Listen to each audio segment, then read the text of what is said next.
इससे पिछले वीडियो में हमने बात की थी एक्सीलरेशन के बारे में और कुछ स्पीड वेलोसिटी से रिलेटेड क्वेश्चन किए थे। आज के वीडियो में हम बात करने वाले हैं पोजीशन एंड टाइम ग्राफ और कुछ इक्वेशंस ऑफ मोशन के बारे में। तो सबसे पहले अपन बात करेंगे वो है पोजीशन एंड टाइम ग्राफ। तो हेडिंग लगाएं पोजीशन एंड टाइम ग्राफ। सबसे पहले हेडिंग लगाएं आज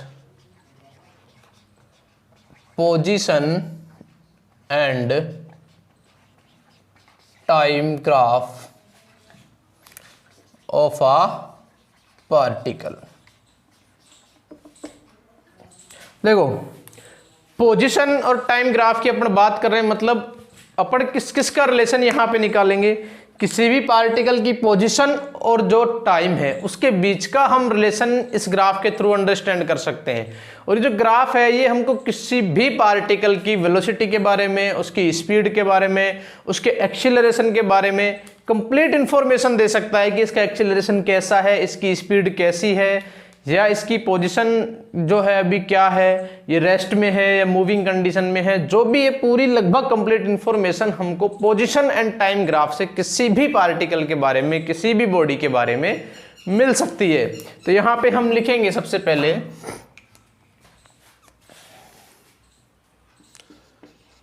position and time graph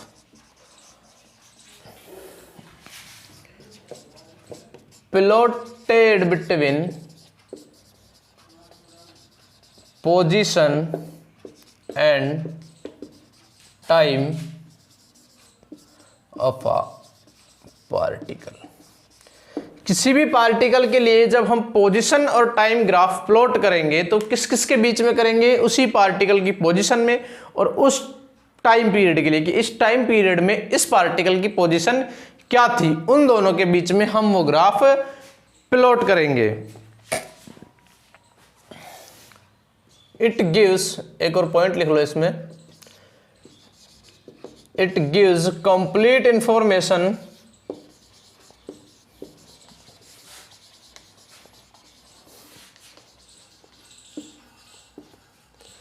about speed, velocity,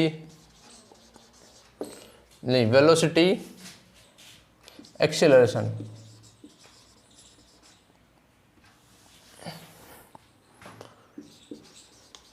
about velocity, acceleration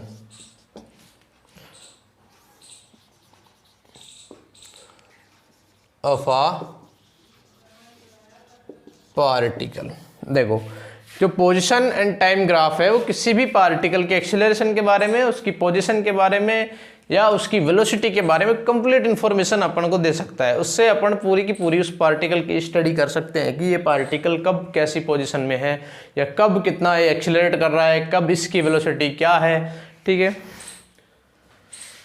next point लिखो slope of PT graph gives instantaneous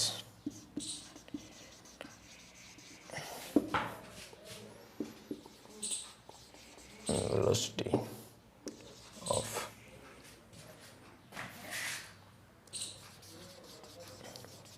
particle। देखो क्या कह रहा है, वो कह रहा है कि slope of PT graph, PT मतलब पोजीशन एंड टाइम, कि पोजीशन और टाइम ग्राफ का जो स्लोप निकालते हैं अपन, वो स्लोप अपने को उसकी इंस्टेंटेनियस वेलोसिटी बताता है। वो जो स्लोप आता है वो क्या बताएगा, इंस्टेंटेनियस वेलोसिटी, और वो निकालते हैं अपन tan theta is equal to v instantaneous.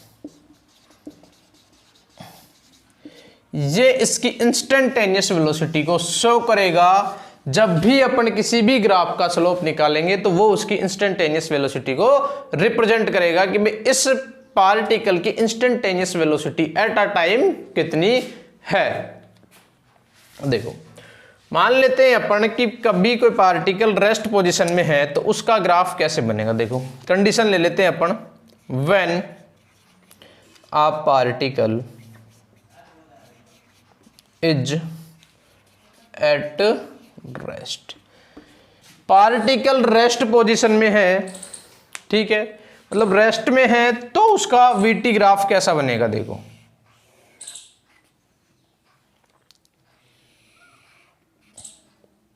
इधर मान लो x ले लेता हूं मैं, इधर ले लेता हूं t।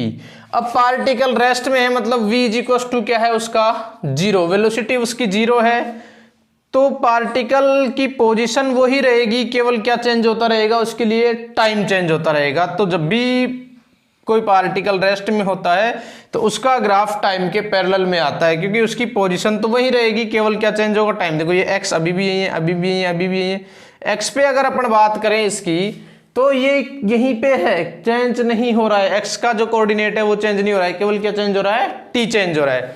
मतलब v 0 है तो a भी क्या होगा 0, एक्सेलरेशन भी 0 होगा। जब वेलोसिटी ही 0 है तो एक्सेलरेशन होगा कहां से, और थीटा क्या है 0। जब थीटा 0 है तो टेन थीटा इंस्टेंटेनियस भी क्या हो जाएगा 0,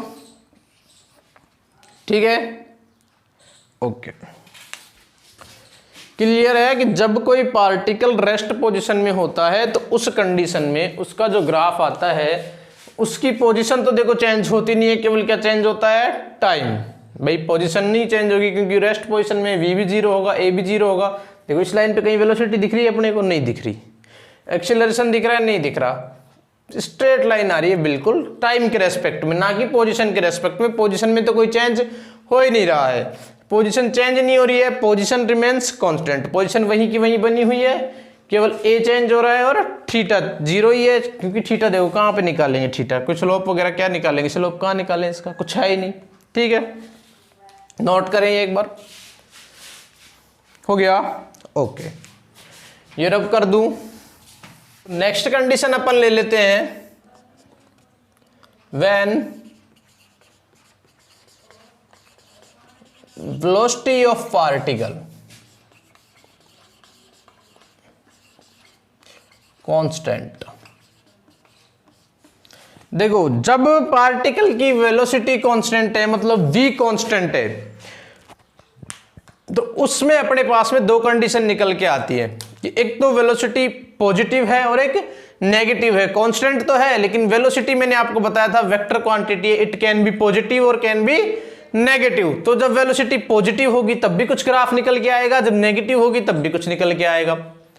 जब पॉजिटिव होगी तो कुछ अलग, नेगेटिव होगी तो कुछ अलग। तो इसमें दो कंडीशंस आती है। फर्स्ट अपन ले लेते हैं व्हेन v पॉजिटिव, जब v पॉजिटिव हो, और सेकंड कंडीशन अपन इसमें ले लेते हैं व्हेन v नेगेटिव, जब v कैसी हो नेगेटिव हो। तो देखो जब v पॉजिटिव होगी उस कंडीशन में और जब v नेगेटिव होगी उस कंडीशन में। मान लो मैं यहां पे ये प्लॉट कर रहा हूं, इधर मैं x ले लेता हूं और इधर मैं ले रहा हूं t। अब मैं v ले रहा हूं पॉजिटिव, मतलब मान लो यहां से 0 हुआ, t इक्वल टू 0 पे x भी क्या था 0। भाई जब t बराबर 0 था तो x भी क्या था 0। मैं मान लेता हूं कि t 0 था, x 0 था, जब टाइम ही नहीं था तो वेलोसिटी स्पीड कहां जाएगी, तो पोजीशन भी कहां थी 0 पे।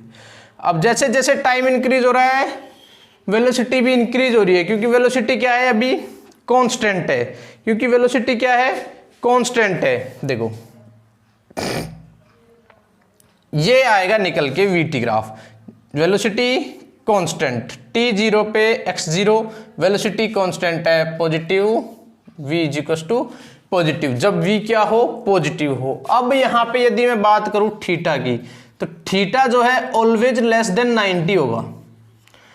थीटा हमेशा क्या होगा 90 से कम ही होगा, 90 से ज्यादा नहीं हो सकता जब v पॉजिटिव हो सकता है 0 से स्टार्ट ना करे, पहले कुछ हो फिर एक आगे जाके कुछ पकड़े। तो थीटा जरूरी नहीं है कि 45 हो या बिल्कुल ही बीच से निकले, लेकिन कभी भी 90 से ज्यादा नहीं होगा या 90 भी नहीं होगा, 90 से कम ही रहेगा। अगर 90 हो जाएगा तो t 0 हो जाएगा। भाई t तो चेंज ही नहीं होगा ना बिल्कुल 90 पे, तो t चेंज नहीं होगा तो फिर वेलोसिटी और पॉजिटिव वगैरह बिना टाइम के तो कुछ भी पॉसिबल है ही नहीं, टाइम तो लगता है ना। तो 90 नहीं हो सकता, 90 से हमेशा कम ही रहेगा। क्लियर है। दूसरी बात कर ले अपन एक्सीलरेशन की, तो जब v कांस्टेंट है, v कांस्टेंट है तो एक्सीलरेशन क्या होता है 0, एक्सीलरेशन क्या होगा 0। और दूसरी बात, जब अपन बात करें यहाँ पे अगर इसका स्लोप निकालने की, तो वही थीटा भी क्या होगा, कांस्टेंट ही रहेगा। थीटा जो भी रहेगा कांस्टेंट रहेगा, क्योंकि v क्या है, कांस्टेंट है।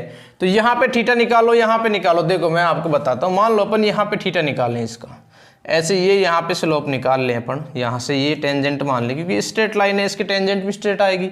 तो यहाँ पे यदि मैं थीटा निकालूँ, ठीक है, ये मैंने इसके दो कोऑर्डिनेट्स बना दी, ये थीटा आया। तो ये थीटा 1 मान लेता हूँ मैं, एक फिर मैं यहाँ पे निकालता हूँ, ये मैं मान लेता हूँ थीटा 2। तो थीटा 1 जो है वो इक्वल आएगा थीटा 2 के। थीटा 1 इक्वल आया थीटा 2 के। कहीं भी निकालूं मैं, जितने भी थीटा निकालूं, एक यहाँ पे भी निकालूं, जितने भी मैं थीटा निकालूं, तो थीटा सारे इक्वल आएंगे एक दूसरे के। तो मतलब थीटा क्या रहेगा, कांस्टेंट रहेगा। थीटा क्या रहेगा, कांस्टेंट ही रहेगा। और किसी भी पॉइंट पे इंस्टेंटेनियस वेलोसिटी निकालेंगे तो वो भी क्या रहेगी, कांस्टेंट, क्योंकि वेलोसिटी कांस्टेंट ही है। जब थीटा कांस्टेंट है तो इंस्टेंटेनियस वेलोसिटी भी कांस्टेंट ही रहेगी। तो ये बात थी पॉजिटिव के लिए। अब हम इधर देख लेते हैं कि नेगेटिव के लिए जब हम बात करेंगे, नेगेटिव हो जाएगा अपना वेलोसिटी, तो उस कंडीशन में क्या होगा। मान लो ये अपनी वेलोसिटी होगी नेगेटिव, इधर x ले लेता हूं मैं, इधर t ले लेता हूं। वेलोसिटी नेगेटिव है तो कहीं ना कहीं ग्राफ जब अपन बात करेंगे तो कुछ ऐसा आएगा। देखो x पॉजिटिव से शुरू हुआ और x मान लो अगर इसको मैं नीचे थोड़ा इंक्रीज करता हूं यहां पे ऐसे, तो ये x नेगेटिव में आ गया, x नेगेटिव में आ गया। क्लियर है। तो देखो इसके लिए भी यदि बात करूं मैं, तो थीटा जो है ऑलवेज ग्रेटर देन 90, इसका थीटा हमेशा 90 से बड़ा ही निकलेगा। दूसरी बात, थीटा हमेशा कांस्टेंट रहेगा, v कांस्टेंट है तो a क्या हो जाएगा, 0, और v इंस्टेंटेनियस भी क्या आएगा, कांस्टेंट ही आएगा। v कांस्टेंट है लेकिन कैसी है, नेगेटिव है। थीटा कांस्टेंट ही रहेगा। वही सेम यहाँ वाली स्टोरी यहाँ पे भी अप्लाई होगी कि स्ट्रेट लाइन है और स्ट्रेट लाइन पे थीटा कहीं पे भी निकालो, कितनी बार भी उसको कंपोनेंट्स में डिवाइड करो, सारे थीटा क्या आएंगे, सेम आएंगे। मतलब ये नेगेटिव में ऐसे जा सकता है, उस बुक्स में अपने को यहीं तक मिलेगा, लेकिन मैं बता रहा हूँ फील लेने के लिए कि ये एक्स इधर पॉजिटिव था, इधर एक्स क्या हो जाएगा, नेगेटिव। टी तो इधर पॉजिटिव ही है भाई, टी तो नेगेटिव में जा ही नहीं सकता, पोजिशन जाएगी, वेलोसिटी जा रही है ना, डायरेक्शन दे रहा है वो वेलोसिटी को नेगेटिव वेलोसिटी से, बस इतना सा है। बाकी ये यहीं तक मिलता है बुक्स में। तो क्लियर है मेरे हिसाब से। ये यहाँ पे वही 0 0, इधर t और इधर x, इधर t इंक्रीज हो रहा है, इधर x इंक्रीज हो रहा है। अब ये ऐसे आ रहा है, नेगेटिव है, v is equal to negative. वैसे v कांस्टेंट है लेकिन कैसी है, नेगेटिव है।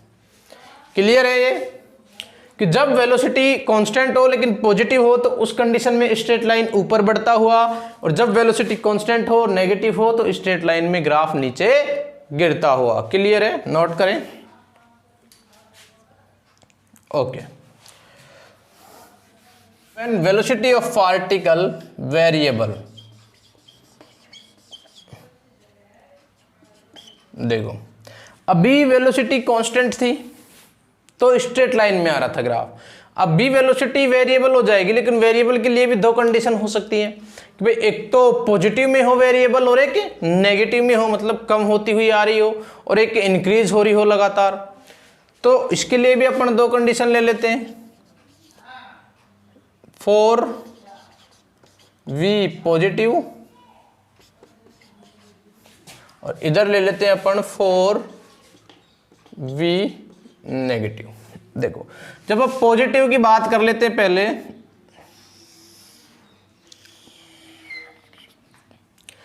x इधर t, v पॉजिटिवली इंक्रीज हो रहा है, v इंक्रीज हो रहा है लेकिन कैसे हो रहा है, पॉजिटिवली। तो मान लो v यहां से ऐसे गया, ऐसे चलता चलता चलता चलता चलता चलता, ये लो इंक्रीज हो गया, इतना नहीं जाएगा, थोड़ा कम कर लेते हैं इसको,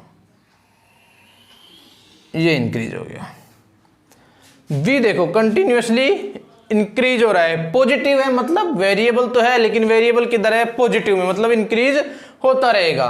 तो यहाँ पे मैं लिख देता हूँ v क्या आया अपना, पॉजिटिव आया। अब देखो मान लो मैं इसका स्लोप निकालूं, एक इस पॉइंट पे मैं इसका स्लोप निकालने की कोशिश करूं और मैं यहाँ पे एक टेंजेंट डालूंगा स्लोप निकालने के लिए। ये मैंने एक टेंजेंट डाल दिया और इस टेंजेंट को मैंने कंपोनेंट्स में डिवाइड किया, एक इधर एक इधर। ये मान लो मैंने मान लिया θ1, ये कुछ थीटा आया था जिसको मैंने मान लिया θ1। अब मैं यहाँ पे निकाल लेता हूँ इस पॉइंट पे,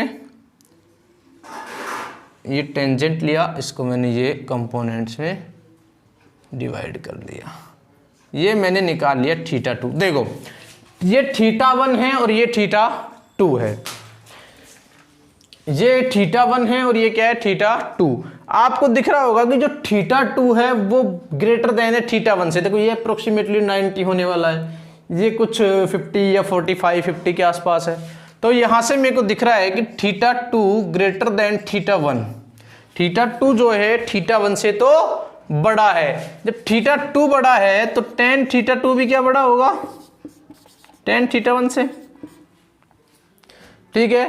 तो tan θ2 जब tan θ1 से बड़ा होगा तो मैं मान लेता हूं कि tan θ2 पे इंस्टेंटेनियस वेलोसिटी कुछ v2 थी, तो क्या ये भी बड़ी होगी। इधर v1 मान लेता हूं कि इधर कुछ वेलोसिटी थी v1, इधर कुछ वेलोसिटी थी v1, तो v2 जो है वो बड़ी होगी v1 से। क्लियर है। और एक्सीलरेशन भी कैसा होगा, पॉजिटिव। क्यों, क्योंकि v1 जो है इंक्रीज हो रहा है v2 में, v1 से v2 बड़ा आ रहा है, मतलब वेलोसिटी इंक्रीज हो रही है। और वेलोसिटी इंक्रीज कब होगी, जब एक्सीलरेशन कैसा होगा, पॉजिटिव। जब एक्सीलरेशन पॉजिटिव होगा तो वेलोसिटी इंक्रीज होगी, अदरवाइज वेलोसिटी इंक्रीज नहीं होगी। यदि मैं बात करूं कि मैं इसका एक्सीलरेशन निकालूं तो a इज इक्वल टू क्या हो जाएगा, v2 minus v1 upon t2 minus t1।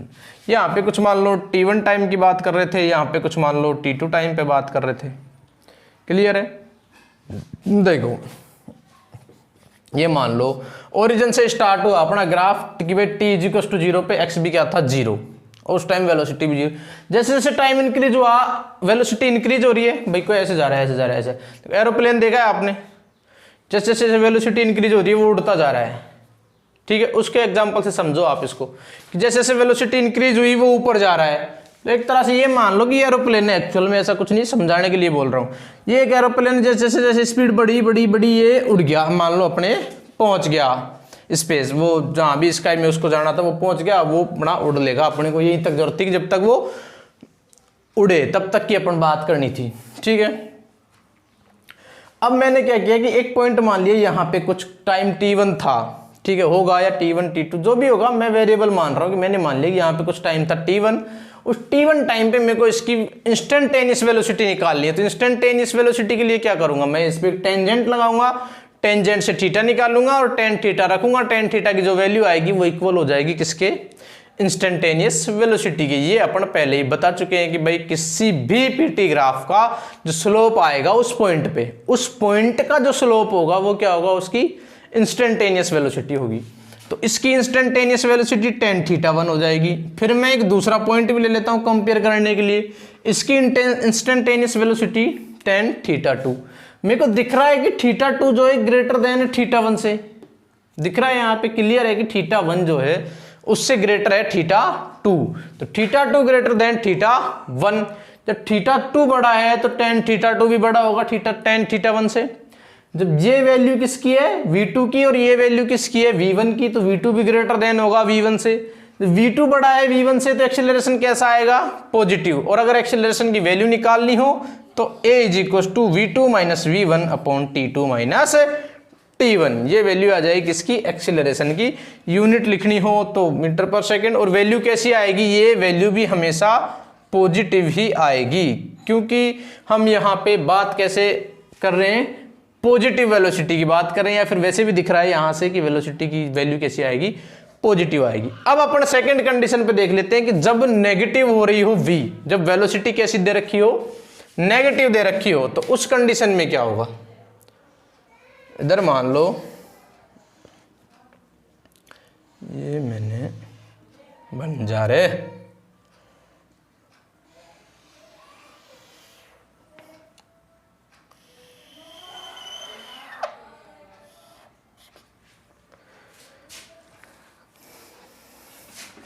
इधर ले लेता हूं मैं एक्स, इधर ले लेता हूँ टी। अब देखो प्लेन उतरते हुए देखा है, ये पहले चढ़ता हुआ था अब उतरेगा, मतलब देखो अब नेगेटिव में इसका अपोजिट हो जाएगा, कुछ ऐसे,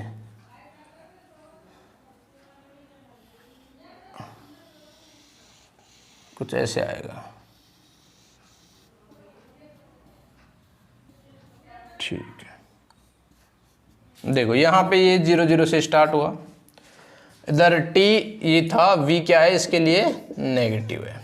अब देखो यहाँ पे अपन बात कर लेते हैं कि दो जगह पे इसकी, फिर अपन कंपेयर करने के लिए दो जगह पे इसकी इंस्टेंटेनियस वेलोसिटी निकाल लेते हैं। एक मान लो यहाँ पे मैंने कोई टेंजेंट डाल दिया,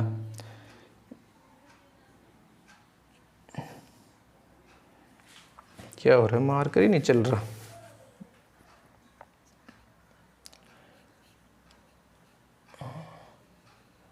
ये मैंने कोई टेंजेंट डाला, इस टेंजेंट का एक कंपोनेंट इधर, एक कंपोनेंट इधर, ये वैल्यू आई θ1।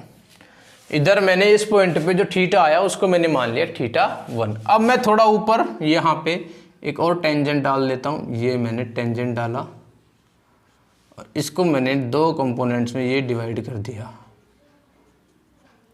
ये मेरा छोटा सा यहाँ पे थीटा आया θ2, ठीक है। इधर ये वाला एंगल, ये वाला एंगल था मेरा θ2, ये θ1 ये θ2। अब मेरे को यहाँ पे देखो क्लियर दिख रहा है, क्लियर दिख रहा है कि θ1 ग्रेटर देन है θ2 से, बड़ा कौन है θ1, छोटा कौन है θ2। जब θ1 ग्रेटर देन है मतलब tan θ1 भी क्या होगा, ग्रेटर देन tan θ2। सेम इधर वाली कंडीशन से अप्लाई कर दो, मतलब v1 ग्रेटर देन v2, तो a कैसा होगा नेगेटिव, और यदि a की वैल्यू निकाले तो a is equal to v2 minus v1 upon t2 minus t1, और ये कैसा आएगा यहाँ पे नेगेटिव।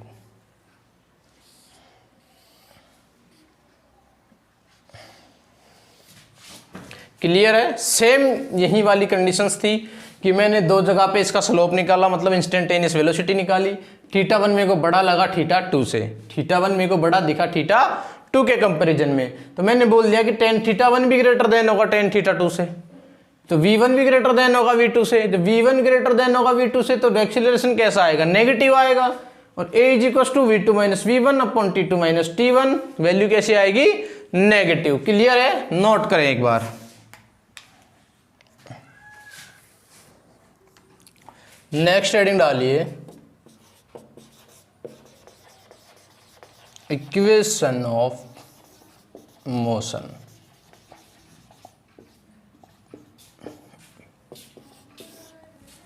देखिए अब जो आप पढ़ने जा रहे हैं वो है इक्वेशन ऑफ मोशन, जहां से बहुत ही अच्छे क्वेश्चन आते हैं बोर्ड लेवल पे भी, नीट लेवल पे भी, और बहुत ही मतलब इंपॉर्टेंट पॉइंट है इस चैप्टर का। अब तक अपन लगभग कुछ बेसिक ही पढ़ रहे थे, केवल एक नया होगा आप लोगों के लिए, तो केवल वो होगा टाइम एंड पोजीशन ग्राफ। बाकी सारी चीज़ें आप लोगों ने पढ़ी हुई थी और इसीलिए हम थोड़ा फास्टली इन चीज़ों को कवर कर रहे थे। लेकिन अब जो पढ़ने वाले हैं अपन, वो पढ़ने वाले हैं इक्वेशन ऑफ मोशन। तो इक्वेशन ऑफ मोशन में सबसे पहले तो मैं आपको बता दूं कि जब भी अपन बात करेंगे इक्वेशन ऑफ मोशन की, तो अपन जो एक्सीलरेशन है वो कैसा रखेंगे, कांस्टेंट। जब भी अपन इक्वेशन ऑफ मोशन निकालेंगे तो किस पे निकालेंगे, एट कांस्टेंट एक्सीलरेशन। किस पे निकालेंगे, कांस्टेंट एक्सीलरेशन पे।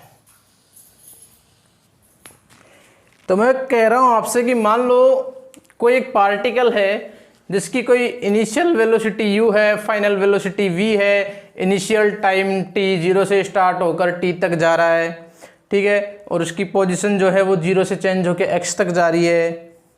ये चीज़ें यदि मैं आपको बोलूं और आपको बोला जाए कि आप इक्वेशन ऑफ मोशन निकालो, तो मोशन के लिए 3 इक्वेशंस हैं हमारे पास में, जिनको कि हम यहाँ पे प्रूफली आपके सामने ड्रा करेंगे। और ड्रा करने के लिए हमारे पास में 2 मेथड है। फर्स्ट अपना मेथड है वो है बाय इंटीग्रेशन या इंटीग्रल मेथड।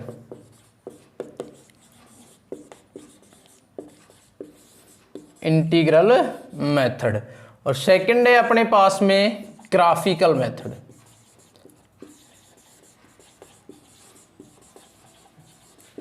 फर्स्ट है इंटीग्रल मेथड और सेकंड है ग्राफिकल मेथड। तो सबसे पहले अपन जो बात करने वाले हैं वो अपन बात करेंगे इंटीग्रल मेथड से।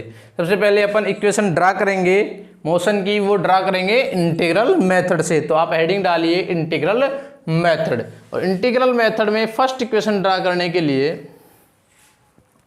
मान लो मैं आपको कुछ थोड़ा सा लिख देता हूं जिससे कि आपको थोड़ी आसानी होगी इक्वेशंस ड्रा करने में। जैसे वो बोल रहा है, मान लो कि किसी पार्टिकल की velocity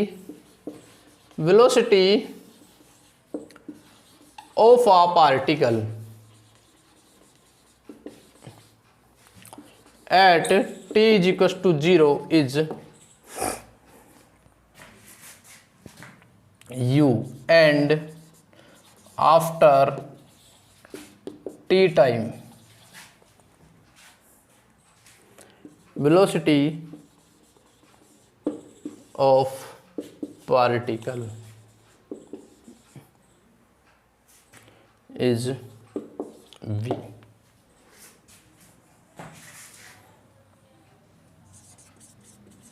Acceleration in speed is a। Acceleration क्या है? ए हो रहा है, जो कि कांस्टेंट है, पहले ही बोल दिया गया है आप लोगों को।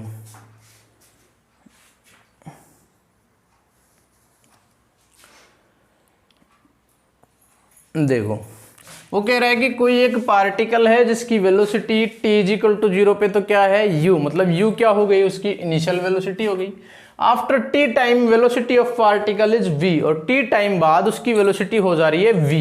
और एक्सीलरेशन क्या है? a। किस एक्सीलरेशन के साथ हो रही है? a के। और a पूरी की पूरी इस प्रोसेस में कांस्टेंट है, मतलब a की वैल्यू चेंज नहीं हो रही। अगर पहले 1 मीटर पर सेकंड है तो 10 सेकंड बाद भी 1 मीटर पर सेकंड ही मिलेगा। ठीक है, तो अब मेरे को इसकी फर्स्ट इक्वेशन ऑफ मोशन निकालनी है इंटीग्रल मेथड से। बाकी लिखना चाहो तो लिख लेना, then draw its equation of motion. तो फर्स्ट इक्वेशन की मैं बात कर लेता हूं यहां पे। पहले फर्स्ट इक्वेशन जो है अपनी वो है v is equal to at plus u। This is the first equation of motion, v is equal to at plus u। अब मेरे को ये ड्रा करनी है, तो देखो मेरे को at u v, तो मेरे को a का एक रिलेशन पता है, a is equal to dv upon dt। ये रिलेशन मेरे को पता है a का, कि जब मैं वेलोसिटी को t के रेस्पेक्ट में डिफरेंशिएट कर दूं तो मैं निकाल लूंगा a। क्लियर है? अब मेरे को करना क्या है, लेकिन इंटीग्रेशन करना है, तो मैं क्या करूं, यहां से a dt is equal to dv ऐसे लिख सकता हूं इसको। dt को मैं इधर ले आया, मैंने लिख दिया a dt is equal to dv। मैं इंटीग्रेट कर देता हूं। आफ्टर इंटीग्रेटिंग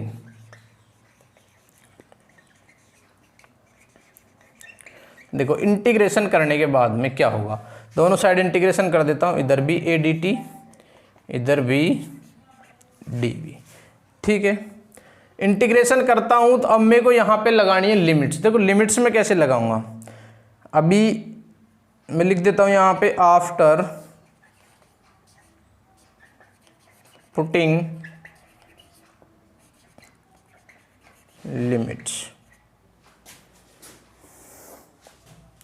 ए कांस्टेंट है, कांस्टेंट टर्म को बाहर ले लेता हूं, इधर dt और इधर आ गया मेरा dv। देखो v की लिमिट, v कहां से कहां तक चेंज हो रहा है पहले मेरे को आप बताओ। उसने पहले ही बोला है इनिशियल वेलोसिटी थी उसकी u, इनिशियल वेलोसिटी क्या थी u, और फाइनल हो गई v। तो v की लिमिट कहां से कहां तक हुई, u से v तक। v की लिमिट हुई u से और v तक। देखो t, जब इनिशियल लिमिट u थी तो t कितना था 0, और जब फाइनल वेलोसिटी v थी तो t कितना था t। तो t कहां से कहां तक गया, 0 से t तक, और v कहां से गया, u से v तक। a अपना कांस्टेंट है। अब इंटीग्रेट कर दो, a t लिमिट लगा दो 0 से t, इधर आ जाएगा v और लिमिट लगा दो 0 से ए, लिमिट लगाने में upper limit minus lower limit, इधर भी ये यू से वी है, upper limit minus lower limit, ये हो गया इधर a t is equals to v minus u, u को इधर ले आते हैं,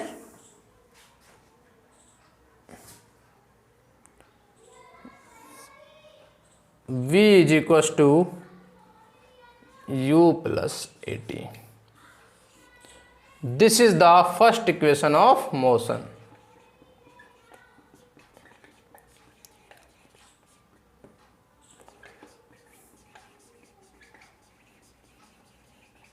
देखो, उसने मेरे को पहले ही बोल दिया था कि कोई एक पार्टिकल है जिसकी velocity t is equal to 0 पे u है और t टाइम बाद उसकी वेलोसिटी हो जा रही है v, और ये पहले ही मैंने बोल रखा है कि एक्सीलरेशन कैसा है, कांस्टेंट है। तो मेरे को एक्सीलरेशन और वेलोसिटी का इक्वेशन पता है कि a is equal to d v upon d t होता है। a इज इक्वल टू क्या होता है, d v upon d t. अब जिस बच्चे ने इंटीग्रेशन डिफरेंशिएशन थोड़ा बहुत पढ़ रखा है उसको तो बिल्कुल दिक्कत आने वाली है नहीं, उसने नहीं पढ़ रखा उनके लिए मैं बता देता हूं कि इंटीग्रेशन ऑफ डी एक्स होता है x, ठीक है। जब बात आती है लिमिट की, इंटीग्रेशन ऑफ डी एक्स अपना क्या होता है x, और जब बात आती है किसकी, लिमिट की, तो लिमिट लगाने के लिए जो नीचे लिखा होता है उसको बोलते हैं लोअर लिमिट, जो ऊपर लिखा होता है उसको बोलते हैं अपर लिमिट। तो लिमिट लगाने के लिए इसको अपन ऐसे लिख देते हैं 0 से x, सबसे पहले अपर लिमिट लिखते हैं, माइनस में लोअर लिमिट। ये होता है लिमिट लगाने का फंडा। इतना अभी के लिए काफ़ी है, बाकी आप देख लेना कहीं से इंटीग्रेशन और डिफरेंशिएशन मिल जाए आपको तो अच्छा होगा आप लोगों के लिए अगर आप पढ़ लो। ए डी टी, देखो यहाँ पे थे अपन कि अपने को उसने बोल रखा है कि स्पीड में एक्सीलरेशन जो है वो क्या है ए, और ए उसने पहले ही बोल दिया कि कैसा है, कांस्टेंट। अब अपने को इक्वेशन पता है कि v is equal to A T plus U है, first equation of motion. First equation of motion क्या है, v is equal to A T plus U. ये निकालने के लिए मेरे को a और v का एक रिलेशन पता है, a is equal to d v upon d t. t को इधर लेके आया, a d t is equal to d v, दोनों साइड मैंने इंटीग्रेशन किया, इंटीग्रेट कर दिया दोनों साइड, ठीक है। दोनों साइड मैंने लिमिट लगाई, लिमिट लगाने से पहले a को बाहर ले आया, क्यों, क्योंकि a क्या है, कांस्टेंट, और जब भी किसी वेरिएबल के साथ कांस्टेंट हो, इंटीग्रेशन में हो चाहे डिफरेंशिएशन में हो, वो उससे बाहर निकल जाता है। ये हो गया 0 से t, और इसकी लिमिट देखो, टाइम कहां से कहां तक चेंज हो रहा है, 0 से t तक चेंज हो रहा है। पहले टाइम 0 से t तक चेंज कर दिया।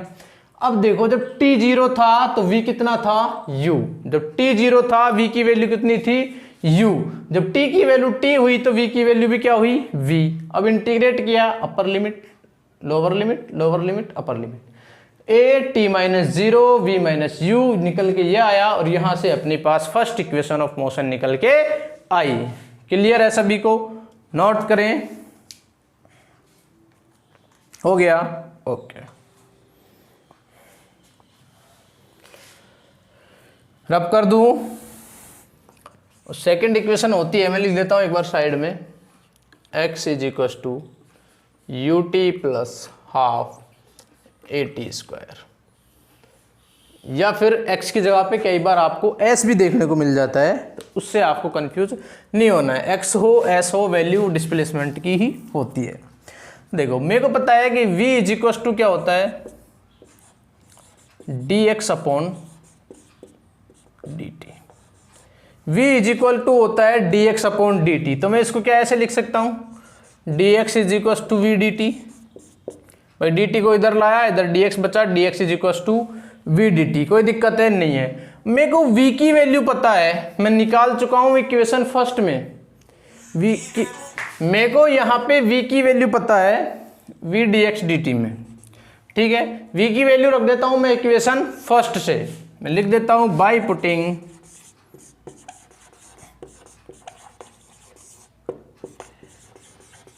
Value of v from equation first, क्या हो जाएगा, dx is equal to u plus a t into d t. u plus a t into d t. v की वैल्यू रखी, दोनों साइड क्या कर दूं, इंटीग्रेशन बाय इंटीग्रेटिंग। देखो इंटीग्रेशन करने पर क्या होगा, इधर dx, इधर integration of u plus a t into d t. इसको अंदर ले जाते हैं एक बार, ये dx, इधर u D T plus a T D T. एक मिनट, लिमिट रख लेते हैं पहले। देखो दोनों साइड इसका क्या कर दिया मैंने, इंटीग्रेशन कर दिया। इंटीग्रेशन करेंगे तो अब लिमिट भी रखेंगे। तो देखो लिमिट, x की लिमिट कहां से कहां तक, मान लो when t is equal to 0, तो x भी क्या होगा 0। जब टाइम 0 है तो डिस्प्लेसमेंट या डिस्टेंस क्या होगी 0। तो जब t is equal to t होगा तो x क्या हो जाएगा x, भाई t इज इक्वल टू 0 पे जब ये 0 था तो t is equal to t पे x हो जाएगा। भाई जितना t चेंज हो रहा है वो भी चेंज हो रहा है। जब t इज इक्वल टू 0 पे 0 था तो t is equal to t पे x इज इक्वल टू क्या हो जाएगा x। तो यहाँ पे लिमिट रख दें अपन x की 0 से x dx, इधर लिमिट रख दें 0 से t u plus a t into में इधर डी टी लगा देता हूँ। इंटीग्रेट किया, चलो एक स्टेप और लगा देता हूँ मैं इधर आपके लिए, 0 से x dx, इधर इसको अंदर मल्टीप्लाई किया, इधर आया 0 से t u D T plus integration of A T D t. अब देखो u है इधर और इधर है a तो कांस्टेंट है, बाहर ले लेंगे कोई दिक्कत नहीं है, लेकिन ये u भी कांस्टेंट है। u क्या है, इनिशियल वेलोसिटी। देखो इनिशियल वेलोसिटी कांस्टेंट कैसे होगी, मान लो मैं कोई ऑब्जेक्ट है जिसको मैं फेंक रहा हूं, तो मैं उसको जो इनिशियल वेलोसिटी दूंगा वो एक बार ही दे दूंगा फेंकते टाइम। जैसे मान लो कार स्टार्ट हुई अपनी 1 किलोमीटर प्रति सेकंड की स्पीड से। जैसे मैंने क्लिच उसका छोड़ा, उसका जो स्टार्टिंग उसकी वेलोसिटी थी इनिशियल वो थी 1 किलोमीटर पर सेकंड। अब चाहे कार 100 किलोमीटर की स्पीड से चल रही हो या फिर 150 की स्पीड से चल रही हो या 80 की स्पीड से चल रही हो या 60 की स्पीड से, मेरे से कोई पूछेगा कि स्टार्टिंग में कितनी थी तो मैं यही बोलूंगा कि भाई 1 किलोमीटर पर सेकंड या 1 किलोमीटर पर आवर, जो भी थी वही बोलूंगा। मतलब स्टार्टिंग की जो वेलोसिटी थी वो तो सेम ही रहेगी। तो इनिशियल वेलोसिटी क्या रहती है, हमेशा कांस्टेंट रहती है। तो ये भी बाहर आ जाएगी। इधर बचेगा क्या, x का इंटीग्रेशन किया, x लिमिट लगा दो 0 से x। देखो इधर ये u तो बाहर आ गया, क्या बचा dt, और dt का इंटीग्रेशन t। तो u इंटीग्रेशन ऑफ t 0 से t प्लस इधर a बाहर आ गया, इंटीग्रेशन में क्या था t, तो t का इंटीग्रेशन हो जाएगा t की पावर 2/2। देखो इंटीग्रेशन ऑफ x की पावर n dx। ठीक है, तो ये होता है अपना x की पावर n+1 अपॉन n+1। ये फॉर्मूला है x की पावर n के इंटीग्रेशन का। ठीक है, और लिमिट लगाना मैं आपको बता ही चुका हूँ।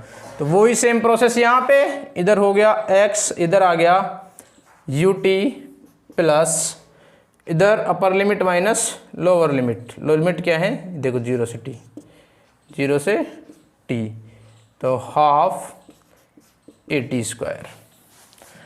t -0 तो t आएगा यार, t का स्क्वायर -0 देखो स्क्वायर करो तो भी वही आएगा t²/2। तो जहाँ नीचे 0 है तो डायरेक्ट ये जो अंदर वाला है ना ये रख लो सीधा ही, अगर नीचे 0 है लोअर लिमिट में तो। ठीक है, ज़्यादा कन्फ्यूज होने की जरूरत नहीं है। तो ये आ गई second equation of motion, x is equal to ut plus half AT²। इसको ऐसे भी लिख सकते हैं, s is equal to ut plus half AT²। तो इसमें आप लोगों को ज़्यादा कंफ्यूज नहीं होना है। इसको s is equal to ut plus half AT² भी लिख सकते हैं, x is equal to ut plus half AT²। x और s दोनों सेम ही है यहाँ पे इन इक्वेशंस के लिए। ठीक है, एक बार और देख लेते हैं। मैंने v dx अपॉन dt, ये रिलेशन मेरे को पता है कि यदि मैं डिस्टेंस या डिस्प्लेसमेंट जिसका भी डिफरेंशिएशन कर दूँ टाइम के रेस्पेक्ट में तो आ जाएगा क्या, वेलोसिटी। ये डिस्प्लेसमेंट है तो ये वेलोसिटी आ जाएगा, डिस्टेंस है तो स्पीड, लेकिन ये डिस्प्लेसमेंट मान लेते हैं अपन एक्स को, एक्स क्या है यहाँ पे डिस्प्लेसमेंट है। टी के रेस्पेक्ट में इंटीग्रेट किया, क्या आ गया वेलोसिटी। v की वैल्यू मेरे को पता है, मैंने इसको एक बार dx is equal to v d t लिखा, उसके बाद v की वैल्यू रख दी इक्वेशन फर्स्ट से। इक्वेशन फर्स्ट से v की वैल्यू रखने के बाद मेरे को मिला dx is equal to u plus a t into d t. दोनों साइड इंटीग्रेशन किया, लिमिट लगाई। देखो जब t बराबर 0 पे x क्या था 0, t जब 0 था तो उस टाइम पे डिस्प्लेसमेंट था क्या, मान लो कोई प्रोसेस स्टार्ट ही नहीं हुआ, कोई बॉडी है, कोई पार्टिकल है, उसको चल के जाना है कहीं, अब उसको कुछ टाइम ही नहीं मिला, स्टार्टिंग ही नहीं की उसने, तो वो चलेगा कहाँ से। तो t बराबर 0 पे x जब 0 होगा तो t बराबर t पे x बराबर x होगा। भाई दोनों वेरिएबल है, कुछ ना कुछ तो वैल्यू तो x की भी आएगी यदि t की आएगी तो, ठीक है। तो ये 0 से x 0 से t, लिमिट लगाई, लिमिट लगाने के बाद इंटीग्रेशन किया, और इंटीग्रेशन करने के बाद में अपने पास इक्वेशन यहाँ पे। तो ये फर्स्ट और सेकंड इक्वेशन हो गई। अगली वीडियो में अपन बात करेंगे equation of motion by graphical method, और इंटीग्रल मेथड से थर्ड इक्वेशन भी लेके आएंगे। तब तक के लिए पढ़ाई करते रहें। All the very best.